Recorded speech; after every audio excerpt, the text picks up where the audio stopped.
सभी को सलाम, नमस्कार, आदाब, सत श्री अकाल, जय हिंद, जय भारत। उम्मीद करता हूँ आप लोग ठीक होंगे। उम्मीद पे दुनिया कायम है और उसी उम्मीद पे हम भी आपसे ये उम्मीद लगाए हैं कि शायद आप सब भी ठीक होंगे। हालांकि मुझे पता है कि आप लोग ठीक नहीं हैं, लेकिन फिर भी एक उम्मीद है जो लगा के बैठे हैं आपसे, क्योंकि उम्मीद छोड़ना नहीं चाहिए, इसलिए उम्मीद नहीं छोड़ रहे हैं। आज का टॉपिक मैंने लिख दिया है, क्या है। इस टॉपिक पे बात होगी या यूँ कहा जाए कि आपसे अपील होगी, आपसे ही अपील होगी, यूँ कहा जाए या यूँ कहा जाए कि भारत की आवाम से, साथ ही साथ भारत की सरकार से, साथ ही साथ भारत की न्यायपालिका से अपील होगी। वालेकुम सलाम भाई। सबसे पहले मैं उस टॉपिक को लूँगा जो बहुत ज़रूरी है। दूसरी न्यूज़ है, उसमें कोई दिक्कत नहीं हो, तो आम बात है, दे देते हैं। सबसे पहले मैं बात करूंगा डॉक्टर कफ़ील ख़ान के बारे में। डॉक्टर कफ़ील ख़ान का एक स्टेटमेंट आया है। उन्होंने बताया है, मैं इतना कमज़ोर नहीं हूं कि मैं सुसाइड कर लूं।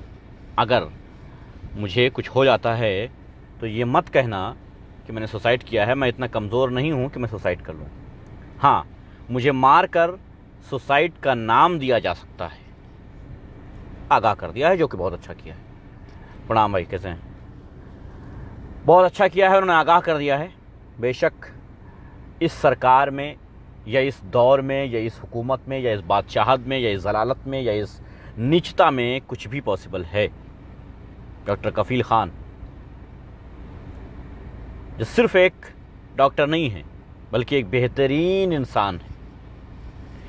रही बात डॉक्टर्स की, तो उन्हें अल्लाह, भगवान, ईश्वर मान लिया गया है कि भगवान का दूसरा रूप डॉक्टर है। ऐसा नहीं है साहब, डॉक्टर भगवान का रूप नहीं होता है, ये सच है। डॉक्टर सबसे ज़्यादा स्वार्थी होता है, वो अपने पैसे के लिए कुछ भी कर जाता है। जी हाँ, आपको दिखा दूँ, कानपुर चलिए, दिखा देता हूँ। हाँ, कानपुर याद आया। कानपुर में जो नया प्रोपेगेंडे चल रहे हैं वो तो आपके सामने ही होंगे। खैर, उसको दरकिनार कर देता हूँ। कानपुर चलिए, मैं दिखा देता हूँ। वो मैडम जो मुसलमानों को मारने की बात की, 36 साल से वो डॉक्टर थी। 36 साल से वो डॉक्टर थी, सरकारी। लेकिन उनके दिल में, जहन में, दिमाग में मुसलमानों को ख़त्म कर देने का प्लान था। कमाल है साहब। ये भी डॉक्टर हैं। और एक डॉक्टर ये भी है, सस्पेंड होने के बाद अपने पैसे से चंदा लगा के, जैसे भी कमर भर पानी में डूब करके बिहार के बच्चों को बचाया है उसने। धर्म, जात, राज कुछ नहीं देखा। इसे कहते हैं डॉक्टर, इसे कहते हैं भगवान का दूसरा रूप। लेकिन उसके बदले में क्या मिला? हुकूमत से जो मिलना चाहिए था वो मिला। जो हुकूमत से मिलना चाहिए था वो इनाम मिला और उसे जेल में ठूस दिया गया। अगर कोई कार्रवाई बनती थी तो क्या एनआरसी या सीए का विरोध करना इतना खतरनाक था कि आपको सीधे ठूंस दिया जाएगा जेल में? उसके बाद न्यायपालिका आखिर क्या कर रही है? उसके बाद मान लिया सरकार बदले की भावना में जी रही है और किसी को भी उठा के जेल में भेज दे रही है। मान लिया पुलिस आज की बिकाऊ है, इसलिए वो चार्जशीट बेहतरीन तैयार कर रही है। वालेकुम सलाम भाई। लेकिन वहां बैठे जज, वहां बैठे वकील, ये सब जानते हैं असलियत क्या है, भारत में क्या चल रहा है। आखिर वो क्या कर रहे हैं? आखिर ऐसे कौन से प्रूफ उनको दिए जा रहे हैं कि वो जमानत को नामंजूर कर दे रहे हैं? जी हां, शाहरुख की जमानत नामंजूर कर दी गई। किस बिना पे, ये पूछने की बात है। लेकिन सर, दरअसल उनसे पूछने के लिए अलग से परमिशन होनी चाहिए, अलग से डिग्रियां होनी चाहिए, तब आप सवाल कर सकते हो। भारत की न्यायपालिका से अगर आपको सवाल करना है, अगर आपको उनसे बहस करना है, तो पहले आपके पास वो डिग्री होनी चाहिए वकालत की, जो मेरे पास नहीं है। हाँ, वकालत की डिग्री अगर होती तो मैं ज़रूर करता कि किस बिना पे जमानत नामंजूर की गई है। भारत में बहुत सारे अपराधी ऐसे हैं जो ऐश और आराम की जिंदगी जी रहे हैं, वाई प्लस सिक्योरिटी लेकर के जी रहे हैं, लेकिन साहब उनसे तो कोई पूछ भी नहीं रहा है कि आखिर कैसे और क्यों इनको Y+ सिक्योरिटी क्यों दी गई है। कमाल है, गांधी परिवार की एक बेटी, उससे बंगला खाली करा लिया जाता है। कोई बात नहीं, खाली कराना चाहिए, सरकारी संपत्ति है, खाली कराना चाहिए। वो सांसद भी नहीं है, अच्छा किया खाली कराया। लेकिन साथ ही साथ कपिल मिश्रा नामक एक टेररिस्ट को, जी हाँ, कपिल मिश्रा नामक एक टेररिस्ट, आतंकवादी, कपिल मिश्रा नामक एक आतंकवादी को Y+ सिक्योरिटी क्यों दी गई है। वालेकुम सलाम भाई, ये सवाल बनता है। लेकिन हमारे देश के जो वकील बंधु हैं, ये न जाने कहां हैं और क्या कर रहे हैं। ये सवाल क्यों नहीं करते हैं कि आखिर कैसे और किस बिना पे इन्हें Y+ सिक्योरिटी दी गई है। साहब कल को हम भी कह सकते हैं हमारी जान का खतरा है, और जो कि है, तो क्या ये सरकार, भारतीय जनता पार्टी की सरकार, मुझे Y+ सिक्योरिटी देगी? हां, कौन हो, पॉलिटिक्स में हो या नहीं हो, तो क्या सिर्फ पॉलिटिशियन को Y+ सिक्योरिटी दी जा सकती है? भारत के हर एक नागरिक की रक्षा करना, भारत के हर एक नागरिक की सुरक्षा की जिम्मेदारी गवर्नमेंट की होती है, और मुझे जान का खतरा है, तो क्या इसका जवाब या सिक्योरिटी का इंतजाम गवर्नमेंट करेगी? नहीं करेगी। हां, एक शर्त पे कर सकती है, जब हम भारतीय जनता पार्टी के प्रवक्ता या भारतीय जनता पार्टी के दलाल बन जाएं, तब कर सकती है। भारत में कितने ऐसे हैं जिनको सिक्योरिटी की जरूरत होती है मगर नहीं दी जाती है। कितने ऐसे हैं, उनको सिक्योरिटी नहीं दी जाती है, लेकिन ऐसे लोगों को सिक्योरिटी, Y+ सिक्योरिटी दी जाती है जो आतंकवादी हैं, और ऐसे लोगों को जेल में डाल दिया जाता है जो समाज के लिए बेहतरीन कार्य करने की क्षमता रखते हैं, ताकत रखते हैं, जुनून रखते हैं। वालेकुम सलाम भाई, ऐसे लोगों को जेल में डाल दिया जाता है। अगर डॉक्टर कफील को कुछ हो जाता है, अगर डॉक्टर कफील को कुछ हो जाता है, तो इसके जिम्मेदार भारत का हर एक नागरिक होगा, हुकूमत, बादशाहत सब होगी। क्यों होगी? नागरिक क्यों होगा? आप 150 करोड़ के आसपास पहुंच गए हो, 150 करोड़ के आसपास पहुंच गए हो। बड़े शर्म की बात है कि एक निर्दोष डॉक्टर को बचा नहीं पा रहे हो। वालेकुम सलाम भाई, एक निर्दोष डॉक्टर को बचा नहीं पा रहे हो, बड़े शर्म की बात है। 150 करोड़ लोग मिल करके एक डॉक्टर को नहीं बचा पा रहे हैं, पेरोल पे भी बाहर नहीं ला सकते हैं उसको। अदालतें, वकालतें, वकील, डॉक्टर, मेडिकल पूरा स्टाफ, अगर देख लिया जाए बहुत लंबी तादाद होगी इसकी। लेकिन फिर भी एक समझदार, पढ़ा लिखा, काबिल और इंसानियत से भरा हुआ एक डॉक्टर जेल की सलाखों के पीछे दम तोड़ रहा है, जिस वक्त उसको सबसे ज्यादा जरूरत थी देश को। वो इस टाइम जेल के सलाखों के पीछे है। बड़ी शर्म की बात है हमारे देश के लिए कि हमारे यहां चाय बेचने वाला प्रधानमंत्री बन जाता है और एक बेहतरीन डॉक्टर जेल के पीछे रहता है। बड़ा शर्म की बात है कि एक टेररिस्ट, एक आतंकवादी सांसद बन जाती है, लेकिन एक डॉक्टर जेल में रहता है। फर्क बिल्कुल साफ नजर आता है, बिल्कुल। मुझे एक ऐसा आदमी बता दो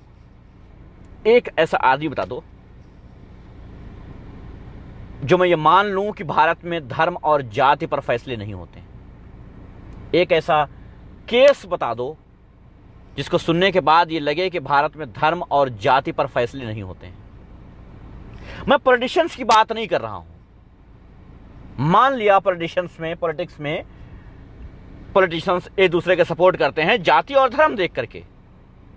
मान लिया, न्यायपालिका क्या है, कानून के रक्षक क्या हैं, पब्लिक सर्वेंट क्या हैं, सब के सब जातिवादी बदले हुए हैं।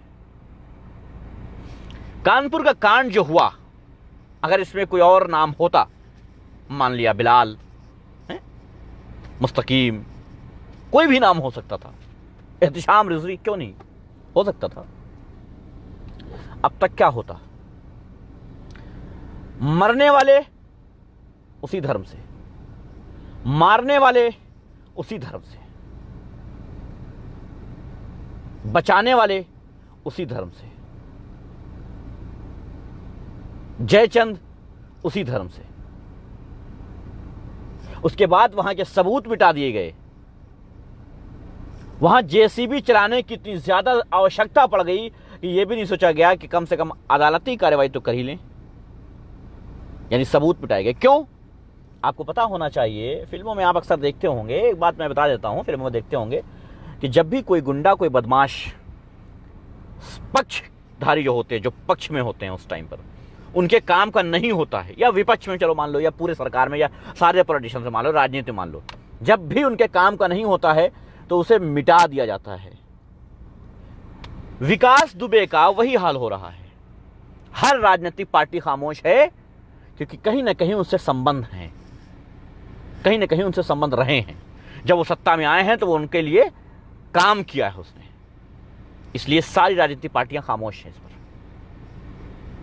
कोई नहीं है जो ये कह सके कि इसको फौरन अरेस्ट करना चाहिए, या इनकाउंटर करना चाहिए, या इसे टेररिस्ट बोला जाना चाहिए। AK-47, मुझे कई बहुत सारे दोस्तों ने टैग करके बताया कि AK-47 जो है वो संजय दत्त के पास मिली थी और उसे आतंकवादी घोषित कर दिया गया था। शाहरुख ने पिस्टल लहराई थी और उसे आतंकवादी घोषित कर दिया गया था। ताहिर हुसैन के घर पे पत्थर मिले थे, गुलेल मिली थी और उसे आतंकवादी घोषित कर दिया गया है। लेकिन AK-47 से हजारों फायर करने वाला विकास दुबे, 60 से ज्यादा केसेस में उसका नाम होने के बावजूद वो अभी तक सिर्फ और सिर्फ हिस्ट्री शीटर ही बना है। आज भी 3 लग्जरी कारें लावारिस मिली हैं, जिन्हें बताया गया है कि ये विकास दुबे की हैं। दूसरे लोगों के नाम पर लग्जरी कारें उसके पास थीं जो अब मिल रही हैं। एक साहब हैं कानपुर में, 3 लग्जरी कारें बेहतरीन क्वालिटी की, फर्स्ट क्लास की, नंबर प्लेट खोल करके कहीं खड़ी कर दिया था लावारिस में, पकड़ी गई। है कोई जो ये कह सके कि ये इतना बड़ा प्रोपेगेंडा कैसे चल रहा था अब तक? कोई नहीं है सवाल करने वाला। एंकर चुप, उन्हें लगता है कि शायद जीजा जी पकड़े गए हैं इसलिए नहीं बोल सकते। मैं कभी कभी सुना करता था कि या तो प्रदेश को गुंडे छोड़कर भाग गए हैं और या तो उन्हें ठोक दिया गया है। ये न भागा और न ठोका गया, बल्कि इसने ठोक दिया। मैं सरकार से सवाल करना चाहता हूं कि आखिर आपके वो ठोको कहां गए? कहां है वो आपकी टीमें जो कभी भी, कहीं भी, किसी भी तरीके से किसी का भी इनकाउंटर कर देती हैं? इनकाउंटर स्पेशलिस्ट जिनका नाम सुन करके प्रदेश का जिपकतरा भी कांप जाया करता है, आज वो फ्लॉप कैसे हो गए? पिछले 3 सालों में उनको ये 60 मर्डर वाला आदमी, 60 केस वाला आदमी दिखा कैसे नहीं? कहां छुपा हुआ था? चलो, 33 हिस्ट्री शीटर्स का नाम, मोस्ट वांटेड का नाम, 33 मोस्ट वांटेड क्रिमिनल्स का नाम जारी किया गया है उत्तर प्रदेश द्वारा, जिसमें खास ख्याल रखा गया है आरक्षण का। जी हां, आरक्षण मिला है, मुसलमानों को खास आरक्षण मिला है। उसमें आपके ऊपर 3 केस से ज्यादा हैं तो आप मोस्ट वांटेड में आ जाओगे। लेकिन 60 प्लस, और अभी 8 ये हो गए, 68+ होने के बावजूद मोस्ट वांटेड में उसका नाम नहीं है। मैं पूछना चाहता हूं क्यों, मैं जानना चाहता हूं क्यों। आखिर ऐसी क्या वजह आ गई जो 70 के आसपास केस वाला आदमी मोस्ट वांटेड नहीं होता है? इसकी जरूरत सरकार को, पुलिस को, बाकी जो हमारी बहुत सारी एजेंसियां हैं उनको क्यों नहीं है? खैर, ये भारत है, यहां धर्म सबसे बड़ा है।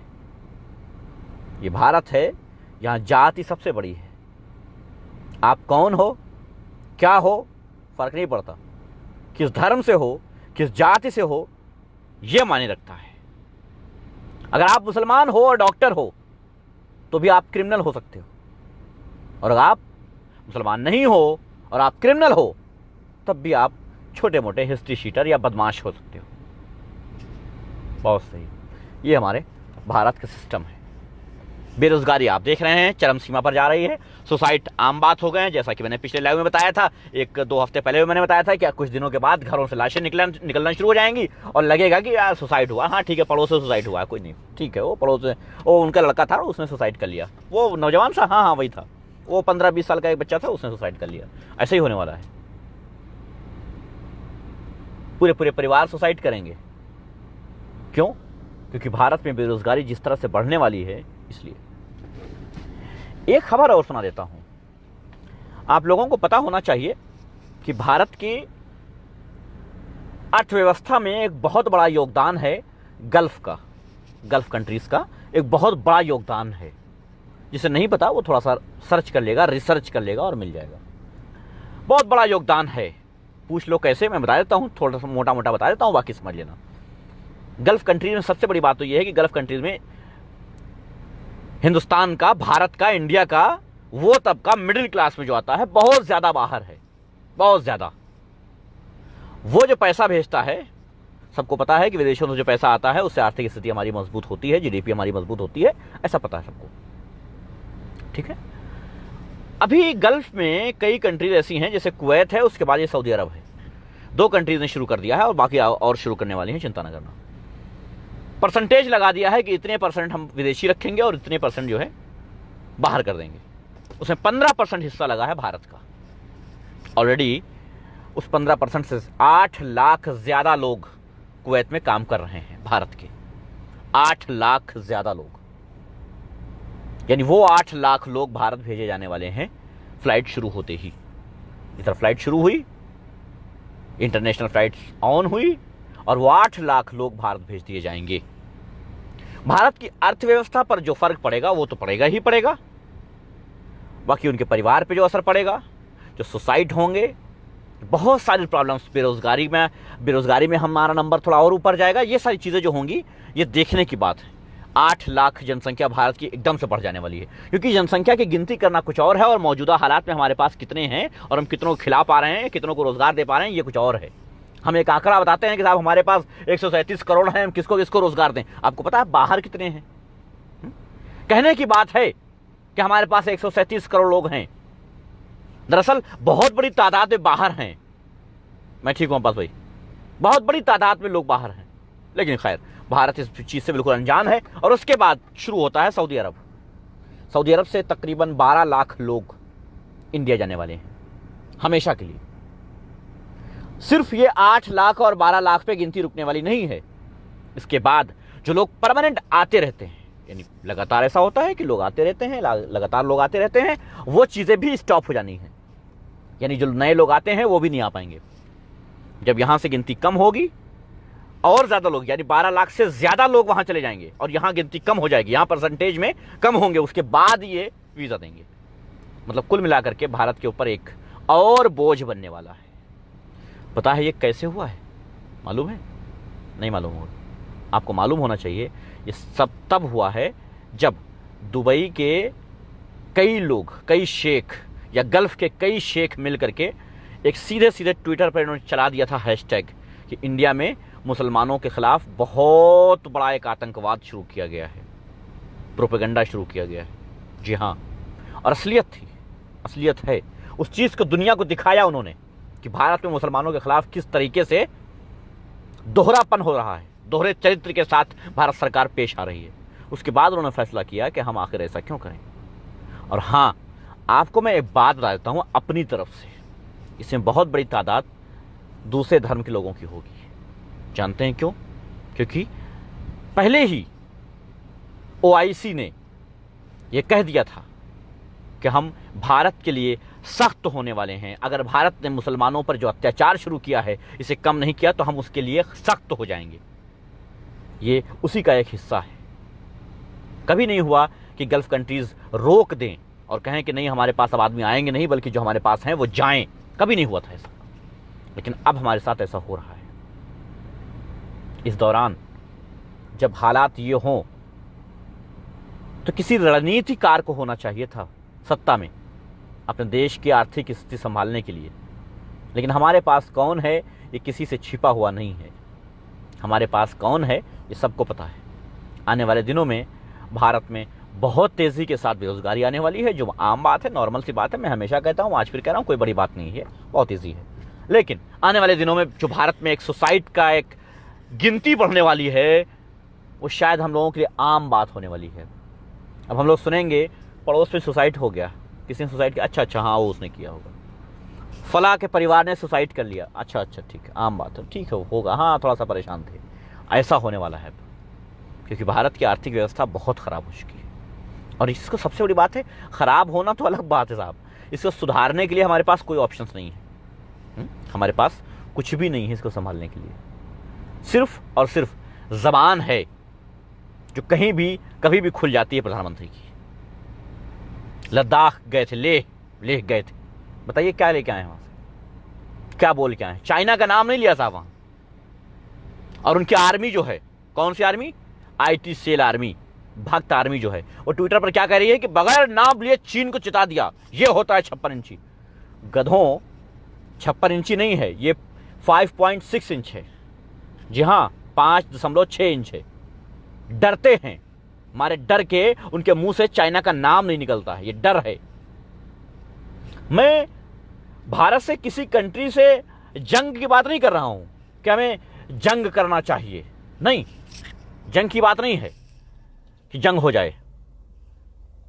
जंग होने से किसी का भला नहीं हुआ है, किसी का भी भला नहीं हुआ है, किसी भी कंट्री का भला नहीं हुआ है, चाहे वो भारत हो या दूसरी कंट्रीज हो, सबके लिए गलत है। खासकर कि वहां के आवाम के लिए गलत है। अगर किसी भी कंट्री से जंग होती है तो वहां के आवाम के लिए बहुत गलत बात है, बहुत नुकसानदेह है। मैं जंग नहीं चाहता हूं, लेकिन मैं ये भी नहीं चाहता हूं कि 20 जवान शहीद हो जाएं और उसके बाद हम बहानेबाजी करते रहें और ऐब बन करते रहें। इस पर समझौता तो होना चाहिए था, इस पर बात तो होनी चाहिए थी, इस पर जवाब तो होने चाहिए थे। कुछ भी नहीं हुआ सिवाय छूट के। शायद हम भारतीय भूल चुके हैं कि हमारा प्रधानमंत्री सच कब बोला था, भूल चुके हैं। हमें याद ही नहीं है। अगर हम दिमाग पर जोर डालें तो मुझे नहीं लगता है कि कोई भी ऐसा भाषण होगा, कोई भी ऐसी बात होगी जो हमारे प्रधानमंत्री ने सच बोली होगी। भूल चुका हूं। यह किसी भी देश के लिए बहुत खतरनाक है कि उसके प्रधानमंत्री को लोग भूल जाएं कि उसने सच कब बोला है। जो भी बोलता है सब गलत बोलता है, जो भी बोलता है, और बड़े कॉन्फिडेंस के साथ बोलता है। इसमें बहुत बड़ा रोल जो है वो भारत के दलाल मीडिया का है, बहुत बड़ा रोल है। अगर भारत की दलाल मीडिया इसी को रिपीट करके दिखाते, इसी के स्टेटमेंट्स को रिपीट करके दिखाते तो पता चल जाता इसको, लेकिन ना दिखाने की वजह, रिपीट करके दिखाया नहीं बल्कि उसके वाह वाह करते रहे। आप आम कैसे खाते हो, आप पेन रखते हो कि नहीं रखते हो, बटुआ रखते हो कि नहीं रखते हो, कितने की नोट रखते हो आप, रेचकारी आपकी जेब में होते हैं कि नहीं होते हैं, खाना हाथ से खाते हो या पैर से खाते हो, बैठ के खाते हो या सो के खाते हो, है ना?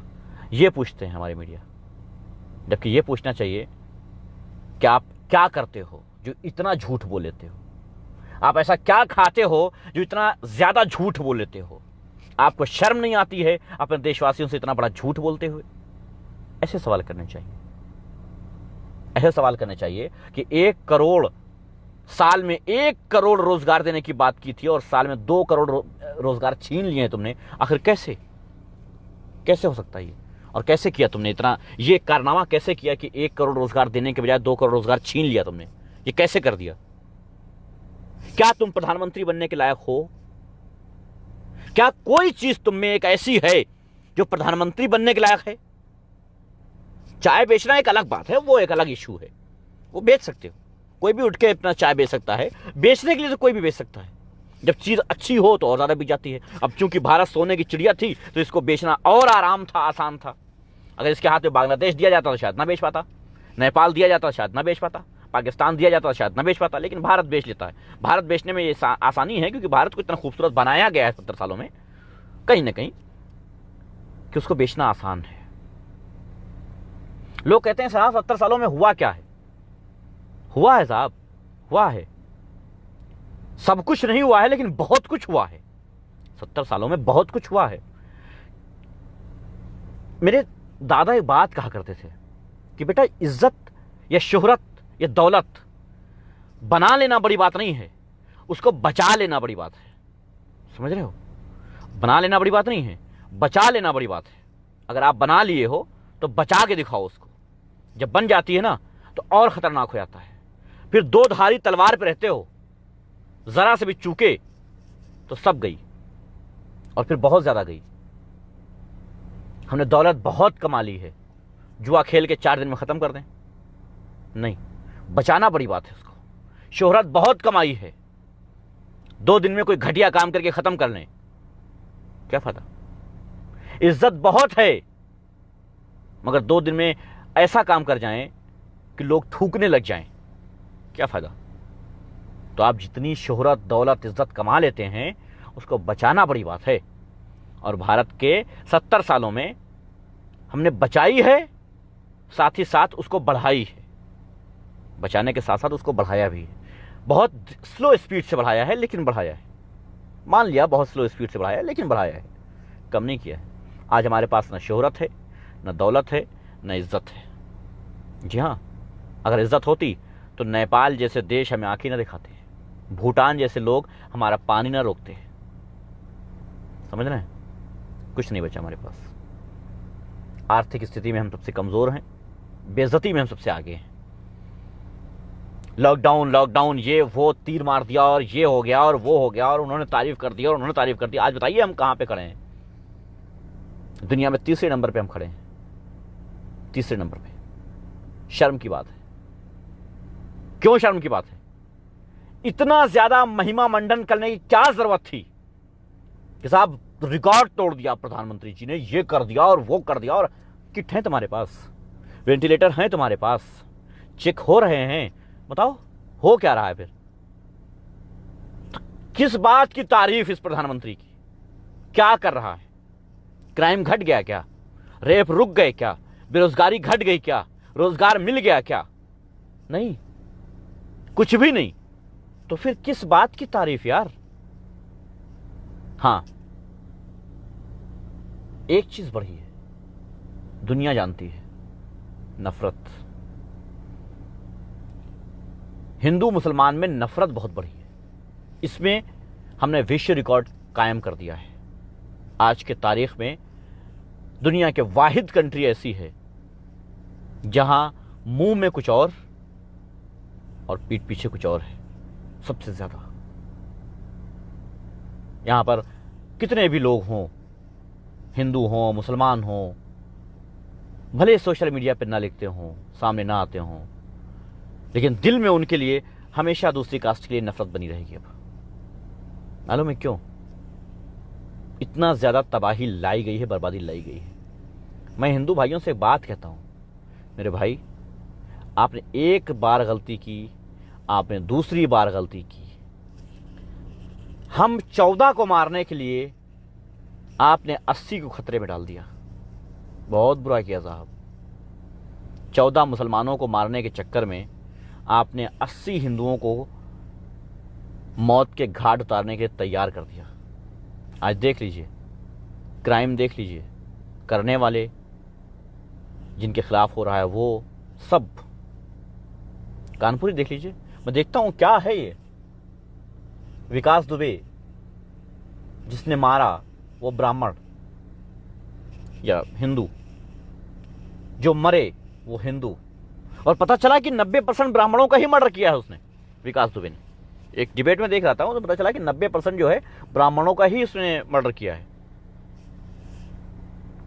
पता है क्यों? सिर्फ मुसलमानों से नफरत की वजह से। अगर कोई सरकार न्याय चाहती तो इसको कब के पकड़ के जेल में डाल चुकी होती और बात खत्म हो जाती। लेकिन नहीं, धर्म देखकर इसे छोड़ दिया गया, इसे आजाद किया गया। दर्जा प्राप्त राज्य मंत्री को थाने में घुस के गोलियों से भून डालने वाला आदमी बाइज्जत रिहा हो गया। उसके खिलाफ सबूत ही नहीं जुटा पाए। थानेदार ने उसके खिलाफ गवाही ही नहीं दी। हाँ, देते कैसे? कई थानेदार तो ऑलरेडी सर जी पुलिस आ रही है करने वाले थे। निकलने से पहले गाड़ी में, जीप में चाबी लगाने से पहले बोल देते थे हाँ हम चल चुके हैं, आ रहे हैं तुम्हारे घर, नाश्ता तैयार रखना। तो फिर कैसे हो सकता है? भगवान ना करे, ईश्वर ना करे उसकी जगह हम होते, अब तक पाकिस्तान से रिश्ता जोड़ दिया गया होता। देवेंद्र सिंह को जानते होंगे आप, पहचानते होंगे अच्छे से। वही जिसके लिए एक आतंकवादी ने कहा था कि देवेंद्र सिंह ने मुझे सीमा पार कराई है, और हम सब भारतीयों ने खामोशी अख्तियार कर ली थी, शर्म महसूस कर रहे थे और चुप हो गए थे। उसके बाद दूसरे आतंकवादियों को सीमा पार कराते पकड़ा गया, उसके बाद बाइज्जत बरी हो गया। हाँ, बाइज्जत बरी कह सकते हैं, जमानत मिल गई एक आतंकवादी को। अच्छा, अजमल कसाब नाम था, क्या था उसका जमानत मिली थी क्या? क्यों? क्योंकि वो आतंकवादी था, बेशक आतंकवादी था, उसे कोई जरूरत नहीं थी कि उसे जमानत दी जाए। और जमानत देने का मतलब, एक आतंकवादी को जमानत देने का मतलब है कि देश को खतरे में डालना। तो फिर देवेंद्र सिंह,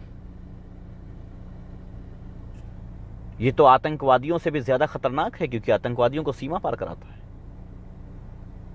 लेकिन उसको जमानत दी जा सकती है क्योंकि वो मुसलमान नहीं है। इसलिए मैं ये नहीं समझ पा रहा हूं कि आखिर हमारे माननीय न्यायाधीश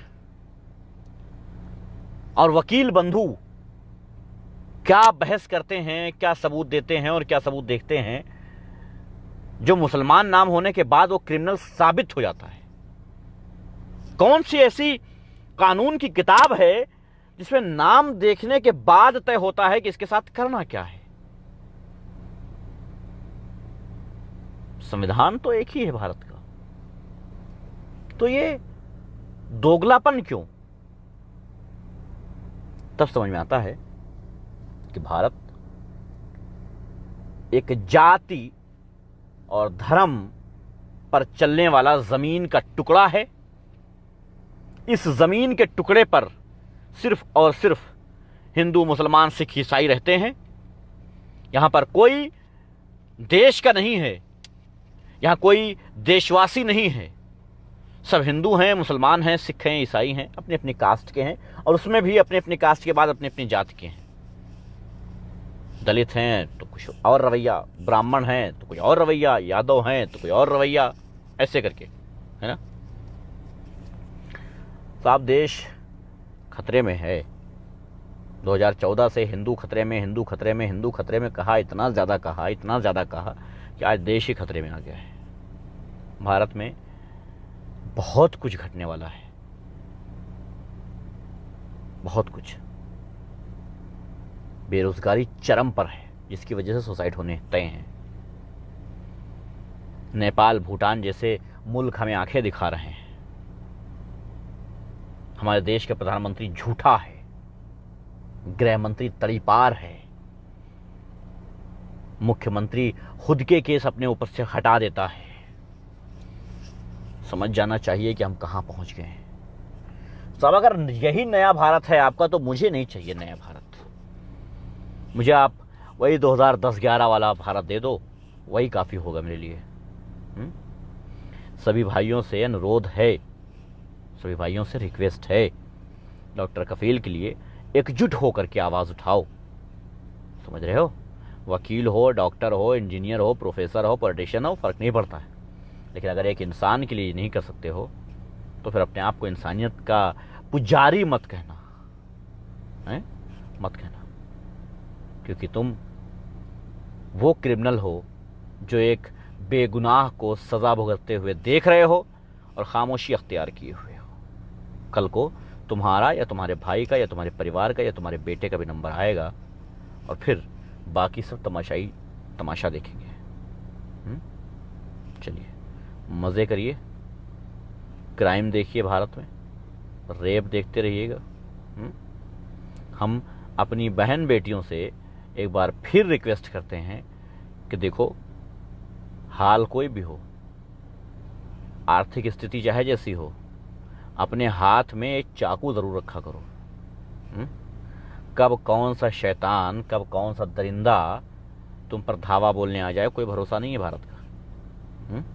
उस समय पर वो चाकू तुम्हारे काम आएगा। जी, वो चाकू तुम्हारे काम आएगा, क्योंकि इज्जत से बड़ी कोई चीज़ नहीं होती है। इज्जत बच जाए, जेल चले जाओ, वो ठीक है, लेकिन इज्जत बचा लेना, क्योंकि आजकल जो बेरोज़गारी बढ़ने वाली है, दिमाग में जो शैतान घुसने वाला है, जो एक नशा होने वाला है, जो लोग दर दर भटकने वाले हैं, जो क्राइम बढ़ने वाला है, उसमें कहीं ना कहीं इसकी भी हिस्सेदारी होगी।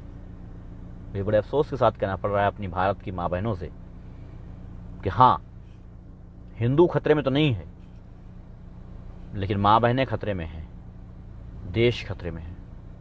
याद रखना, जब टीवी पर बैठ करके रिटायर्ड आर्मी ऑफिसर माँ की गालियां देगा, और आम बात है, नॉर्मल बात है, कोई बहुत बड़ी बात नहीं, तो जाहिर है भारत की सिचुएशन पता चल जानी चाहिए।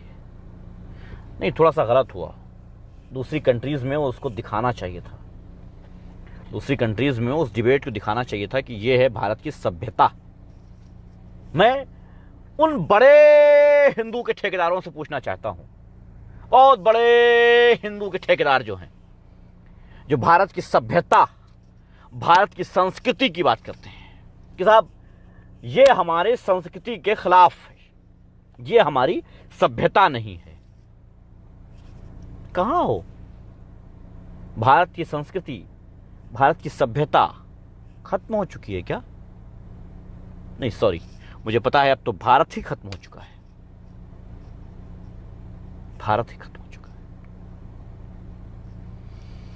दुख की बात है कि आज हम अपने ही मुल्क को ये कहने पर मजबूर हैं कि खत्म हो रहा है हमारी निगाहों के सामने। सोचते थे 2050 कैसा होगा, ये बुलेट ट्रेन चल रही होगी, भिखारी ढूंढने से नहीं मिलेंगे, मॉल खड़े होंगे, सबके पास रोजगार होगा, पर्सनल गाड़ियां होंगी, बंगले होंगे, वगैरह वगैरह वगैरह वगैरह होगा, पैसा होगा, डिजिटल होगा, साइंटिस्ट होंगे। क्या बात है। आप मालूम है क्या सोचते हैं? बैलगाड़ी होगी, टूटी हुई सड़कें होंगी, प्रेग्नेंट माएँ अपने बच्चों को जन्म देंगी इस सड़क पर, इस गड्ढे में, भूख से लोग सुसाइड कर रहे होंगे, हिंदू मुसलमान को और मुसलमान हिंदू को काट रहा होगा, भारत माता की जय के नारे लगा रहे होंगे, भारत माता की जय, है ना? दरअसल ये भारत माता की जय नहीं है साहब। अब मुझे जो सबसे ज़्यादा है वो ये है कि मरता भारत का भय। बस, बाकी आप सब भारतीयों की जिम्मेदारी है, देख लीजिए करना क्या है। मेरा क्या है साहब, ना तो हम पावर में हैं, ना तो हम कोई किसी पार्टी के समर्थक हैं, और ना तो हम फेमस होने के लिए बड़ी बड़ी बातें कर पाएंगे। तो ठीक है, हम आएंगे और समझाएंगे और चले जाएंगे। पूनम सिंह बोलती हैं कि इनका कमेंट्स पढ़ना चाहूंगा मैं। सबसे ज्यादा तुम्हारी कौम से मां बहनों और हिंदुओं को तुम सभ्यता की बात ना करो। तुम्हारी ही कौम में आतंकवादी पैदा होते हैं, हमारे में नहीं। बकवास बंद कर और कुछ काम कर। पहली बात तो, अगर तुम कोई लड़की हो, कोई लेडी हो, पहली बात, अगर कोई लड़की हो तो मैं कहूंगा कि सभ्यता की बात तुम तो मत करो कम से कम। जिस तरीके से तुमने कमेंट्स लिखा है, तुम्हारे अंदर भारत की संस्कृति, भारत की सभ्यता नहीं है। अगर होती तो तमीज में रह के सवाल करती और उसका जवाब लेती। रही बात आतंकवादियों की, चलो 1000 की लिस्ट मैं दे देता हूं आतंकवादियों की, मुझे बता दो कि वो किस धर्म से हैं। चलो ये भी छोड़ दो, आतंकवाद की डिफिनेशन बता दो, आतंकवाद की परिभाषा बता दो, आतंकवाद क्या होता है ये बता दो। फिर पता चल जाएगा किसकी कौम में कितने ज्यादा आतंकवादी पाए जाते हैं। हम वो भी दिखाएंगे जो 23 साल आतंकवाद के इल्जाम में जेल काट के बाइज्जत रिहा होकर के आए हैं मुसलमान, मैं वो भी दिखाऊंगा। क्राइम किसे कहते हैं, आतंकवाद किसे कहते हैं, ये बता दो। रही बात मां बहनों की इज्जत की, कि मां बहनों की इज्जत को खतरा है, हिंदुओं की मां बहनों के इज्जत का खतरा है मुसलमानों से, भूल है आपकी, भूल है आपकी। 80 हिंदू हैं और 14 मुसलमान हैं। 80 हिंदुओं की मां बेटियों का बलात्कार 14 मुसलमान नहीं कर सकते हैं। झूठी हो आप, रिकॉर्ड उठा के देख लो। जिंदगी भर गुलामी करूंगा, अगर सबसे ज्यादा रेपिस्ट मुस्लिम निकल आए, जिंदगी भर गुलामी करूंगा तुम्हारी। और हां, अगर सबसे ज्यादा रेपिस्ट तुम्हारी कौम से निकल आए तो सिर्फ आके ये बोल देना कि जो सच है उसको माना जाए। मालूम है क्यों? मैं नहीं कह रहा हूं कि परसेंटेज तुम्हारा ज्यादा होगा, मैं इसलिए कह रहा हूं क्योंकि तुम लोग ज्यादा हो, तो जाहिर सी बात है। तो फिर ये कैसे कह रहे हो कि मां बहनों से से तुमको बता दूं मैं पूनम सिंह, तुमको मैं बता दूं, कम से कम 50 हिंदू बहनें हैं, कम से कम 50 हिंदू बहनें हैं हमारे पास। 50, कम से कम 50, समझ रही हो?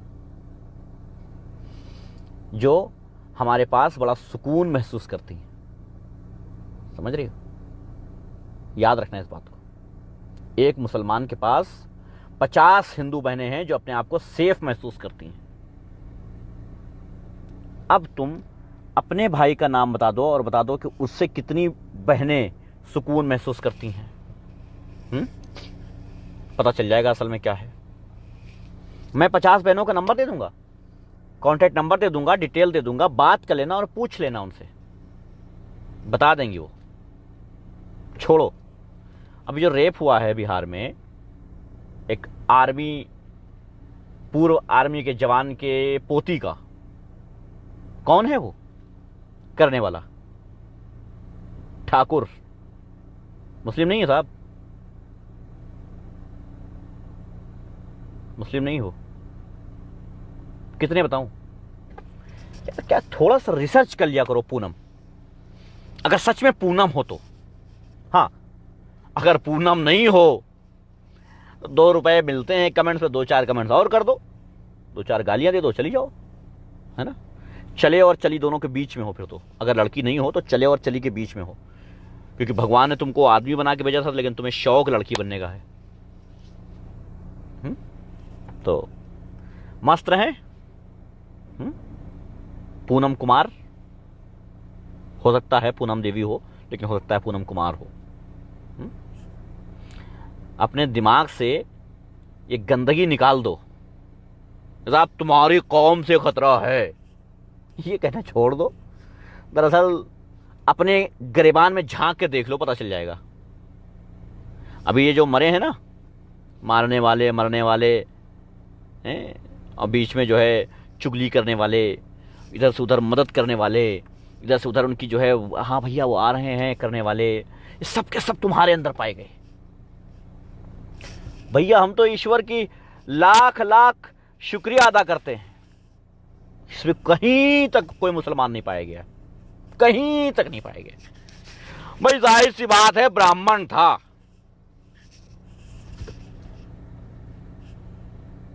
मुस्लिमों को तो अपने पास भटकने नहीं देगा। अच्छा किया साहब, कम से कम कुछ मुसलमान बच गए जेल जाने से। अगर किसी मुसलमान से दोस्ती भी होती उसकी ना, सारा केस पलट जाता, तुरंत सारा केस पलट जाता और कहते साहब ये है।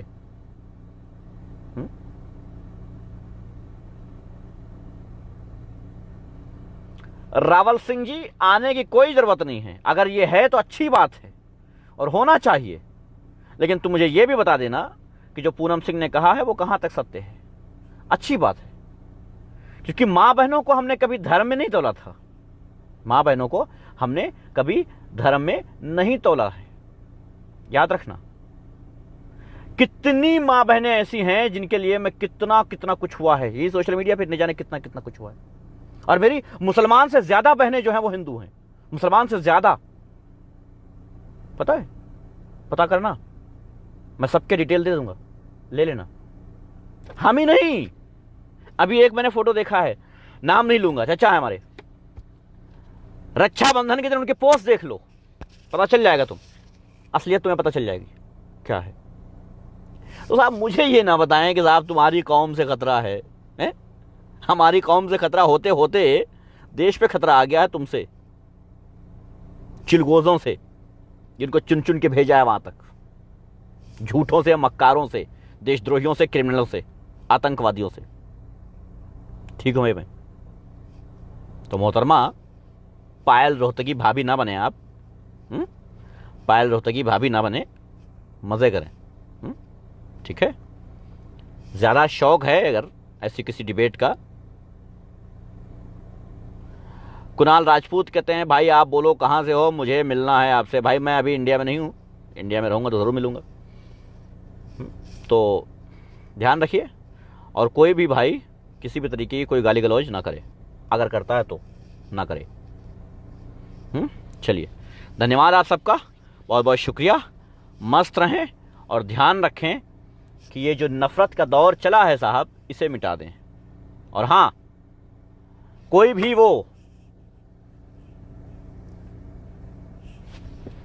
जय श्री राम करो, हिंदू हृदय सम्राट जब चाहे तब आवे, स्वागत है, सिर्फ दूर से नमस्ते नहीं करेंगे। कोरोना है तो क्या हुआ, गले से लगाएंगे, वो मरेगा तो हम भी मरेंगे, भाई हैं आखिर उसके, हैं? नमस्कार दीपक भाई, ठीक है, वालेकुम सलाम अब्दुल भाई, ठीक है, तो बुला लेना उनको और कहना उनसे भाई आप कौन से धर्म को मानते हो। मैं इंसानियत के धर्म को मानता हूं भाई, मैं इंसानियत के धर्म को मानता हूं। अगर हम इंसान नहीं है तो फिर कुछ नहीं, मानते इस बात को। अगर हम इंसान ना होते तो क्या हिंदू, क्या मुसलमान, क्या होते। जो आज के दौर में भारत में बड़ी ज्यादा संख्या में है जानवर। हम तो नौटंकी करते हैं कि साहब हम हिंदू हैं, हम मुसलमान हैं, हम ये हैं, हम वो हैं। ना ना ना ना, बिल्कुल गलत, दरअसल है ही नहीं हो। अगर हिंदू असली हो, असल हिंदू हो, सनातनी हो, असल वाले, पक्के वाले, एकदम खरे वाले, तो कभी किसी इंसान से इसे नफरत कर ही नहीं सकते हो कि दूसरे धर्म से। अगर पक्के वाले मुसलमान हो, एकदम कट्टर वाले, तो कभी किसी दूसरे धर्म से नफरत कर ही नहीं सकते हो। इसलिए तो आप अपने अपने धर्म को देखो, खंगालो उसको, क्या लिखा है और क्या समझे हो, हैं? क्या लिखा है और क्या पढ़े हो, देखो जरा। वहां गलत समझ बैठे हो तुम उन किताबों को, हाँ गलत समझ बैठे हो। हाँ, कभी ट्राई करो, सुनो हम बताएं, ऐसा करो एक ठो किताब खरीदो और खरीदने के बाद ध्यान उस पे लगाओ, समझो उसको, पढ़ो उसको, जानो उसको, और उसके एक एक कैरेक्टर को देखो, उसकी हरकतों को देखो, कब किया, कैसे किया और क्यों किया, पता चल जाएगा।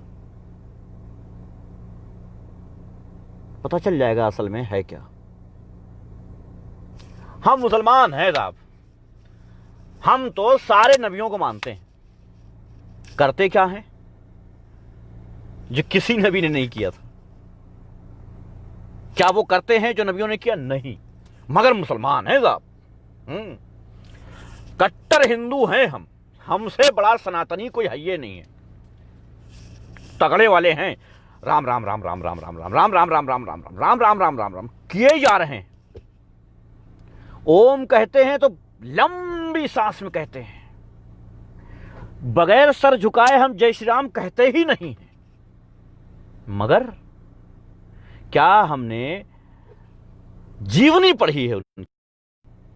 क्या हमने जीवनी समझी है उनकी? क्या हमने यह देखा है कि राम ने क्या किया था, किस जगह पर क्या करना चाहिए? राम से सीखा हमने? नहीं। जो हम कर रहे हैं क्या राम ने यह किया था? नहीं। चलो कोई भगवान को मानते हो, 33 करोड़ हैं, 33 करोड़ भगवानों में से किसी भगवान को मानते हो, क्या उस भगवान को सिर्फ मानते हो, या वो भगवान जो करते थे वो करते हो, या जो बता के गए हैं वो करते हो? नहीं, जो बता के गए हैं उनमें से करना नहीं है, जो करके गए हैं उधर देखना नहीं है। जो हम करें वो हमारी मर्जी, मगर हम धार्मिक हैं। हां, हमारे धर्म के खिलाफ ना बोलना बस। और धर्म के खिलाफ क्या होता है? यही जो हम बोल रहे हैं। हम कह दें कि आज हिंदू धर्म के लोग हिंदू धर्म को मानते ही नहीं है, आप धर्म के खिलाफ बोल दिया। कोई आ जाए कहते मुसलमान लोग, मुसलमान आजकल इस्लाम को मानते ही नहीं है, मेरे धर्म के खिलाफ बोल दिया बस। हमारे भारत में दो चीजों की डिफिनेशन कभी नहीं पता चल पाएगी साहब, दो चीजों की परिभाषा कभी पता ही नहीं चल सकती है। दो चीजों की, एक आतंकवाद की और एक धर्म की। ना हम आतंकवाद जानते हैं कि क्या है और ना ही हम धर्म जानते हैं कि क्या है। जिस दिन हम आतंकवाद समझ गए उस दिन हम किसी धर्म को टारगेट करना बंद कर देंगे, और जिस दिन हम धर्म को समझ गए उस दिन हम किसी धर्म को आतंकवाद से जोड़ना बंद कर देंगे। क्लियर? मौज करो। चलिए इजाजत दीजिए। अब साहब आपके पास तो टाइम नहीं होगा, हम तो फ्री आदमी, बेरोजगार आदमी, हमारे पास टाइम है टाइम। लेकिन ठीक है, इतना टाइम दिया है, काफ़ी है, अधिक है। मस्त रहें, खुश रहें, आने वाले दिनों के लिए अपना अपना इंतजाम करके रखें बस। भारत में जनसंख्या बढ़ने वाली है। अच्छा, ये एक बार और बता देता हूँ, तकरीबन आई थिंक 2 करोड़ के आसपास जो जनसंख्या है वो और बढ़ने वाली है भारत में। एक 8 से 10 महीने के अंदर बढ़ने वाली है 2 करोड़।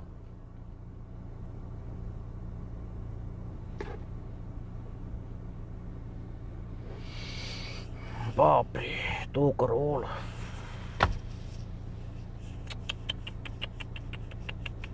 चलिए मस्त रहिए, धन्यवाद।